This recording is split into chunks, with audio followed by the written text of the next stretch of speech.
เอาสบายดีพ่อพี่น้องชาวลาวทุกคนมื้อนี้ก็สิพาไปพี่น้องพาพี่น้องไปเบิ่งว่าประชาชนลาวเฮานะจมเนาะเพิ่นได้กล้าออกมาเว้ากล้าออกมาวิพากษ์วิจารณ์ถนนหนทางบ้านเพิ่นเองว่าซั่นต่อไปเพิ่นว่า4-50 ปีแล้วถนนหนทางนี่ทางเข้าบ้านนี่นะยังคือเก่าเพิ่นว่าบ่มีเปลี่ยนแปลงเพิ่นว่าแล้วเพิ่นก็ว่าถ้าจักมื้อใดปีใดภาครัฐสิมาซ่อมแปลงให้สิมาสร้างให้ตั้งแต่น้อยจนใหญ่4-50 ปีหนทางยังคือเก่าบ่มีการเปลี่ยนแปลงเพิ่นว่าเพิ่นจมแนวนี้เนาะอันนี้แม่นประชาชนอยู่บ้านทางภาคใต้เนาะบ้านหยังข้าพเจ้าก็บ่ฮู้เนาะอยู่ทางภาคใต้เมืองปุริเวลาปาโมกบ่เมืองนะอยู่ทางภาคใต้ทางปากเซ่บ่ซั่นต่อไปแถวจำปาสักเนาะข้าพเจ้าพาไปเบิ่งเนาะเอ้าให้พวกไปชมนํกันไปเบิ่งนํกันว่ามันสิเป็นจังไดถนนหนทางบ้านเพิ่นเนาะเพิ่นฟังไปแล้วก็ไปฟังเพิ่นจมเนาะเอ้าฟังไปนํกันพี่น้องเบิดสุภูสุคนสบายดีคนที่ติดตามจานเปิ่นเด้อทุกคนเด้อทุกคนจานเปิ่นสีผ้ามาเบิงถนนหนทางนี่ทุกคนนี่จานเปิ่นเสียเอาขึ้นให้เบิงอยู่ข้างเทิงกันแล้วทุกคนเนาะนี่คือหนทางอยู่บ้านด้วงโซนั่นก็คือบ้านข่อยเองบ้านด้วงโซเมืองมุ่นและประโมกแขวงจำปาสักเนาะทุกคนเนาะแต่ว่ามีผู้ใส่ Facebook เอื้อยข่อยเล่าได้คนอยู่บ้านนั่นแหละเนาะทุกคนเนาะเล่าเอื้อยนั่นแหละเล่าได้เมื่อบ้านเราก็ได้ถ่ายลง Facebook ของเราเนาะเราว่าเราเขียนลงว่าป้าทางบ้านข่อย40-50 ปีด่ะแต่น้อยจนใหญ่ทางบ้านข่อยก็ยังคือเก่าเลยจ้าละว่าเนาะนี่แหละทุกคนคือสภาพคนทางอยู่บ้านน่วงโซแล้วก็อยู่ได้หลายบ้านก็คือสิเป็นสภาพแบบนี้คือกันหั่นแหละในว่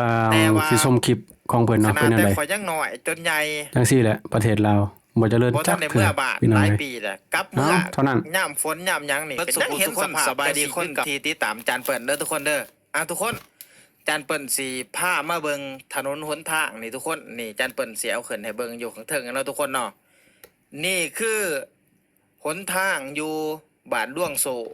นั่นก็คือบ้านข่อยเองบ้านด้วงโซเมืองมุ่นและประโมกแขวงจำปาสักเนาะทุกคนเนาะแต่ว่ามีผู้ใส่ Facebook เอื้อยข่อยเล่าได้คนอยู่บ้านนั่นแหละเนาะทุกคนเนาะเล่าเอื้อยนั่นแหละเล่าได้เมื่อบ้านเราก็ได้ถ่ายลง Facebook ของเราเนาะเราว่าเราเขียนลงว่าป้าทางบ้านข่อย40-50 ปีด่ะ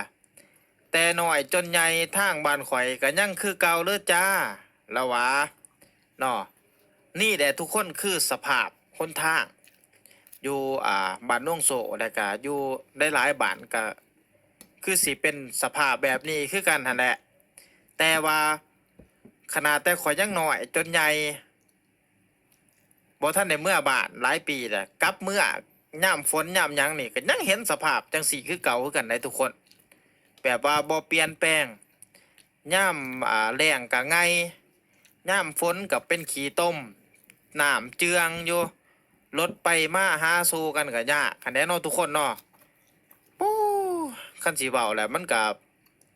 บ่พัฒนานะทุกคนแต่ว่าก็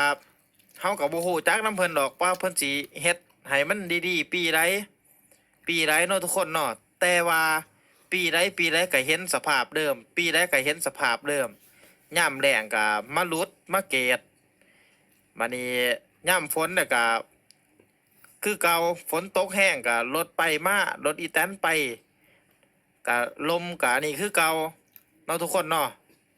นี่แหละเด้อทุกคนสภาพคนทางอยู่บ้านด้วงโซเมืองมุ่นแขวงจำปาสักเด้อทุกคนเด้อนี่แหละสภาพคนทางหนาฝนคันว่าเอากะมาลำนี่ก็คือสิได้แนวนี่มีแต่ขี้ตมเนาะทุกคนเนาะนี่เด้อทุกคนเด้อสภาพคนทางเด้อทุกคนสำหรับคลิปนี้จานเปิ้ลก็สิฝากกดไลค์กดแชร์เนาะสิจบไปเพียงซ้ำนี้แหละฝากกดไลค์กดแชร์เดี๋ยวจะดื่มกดติดตามจานเปิ้ลนะทุกคนเด้อสำหรับคลิปนี้ไปเลิกกล่าวคำว่าสบายดี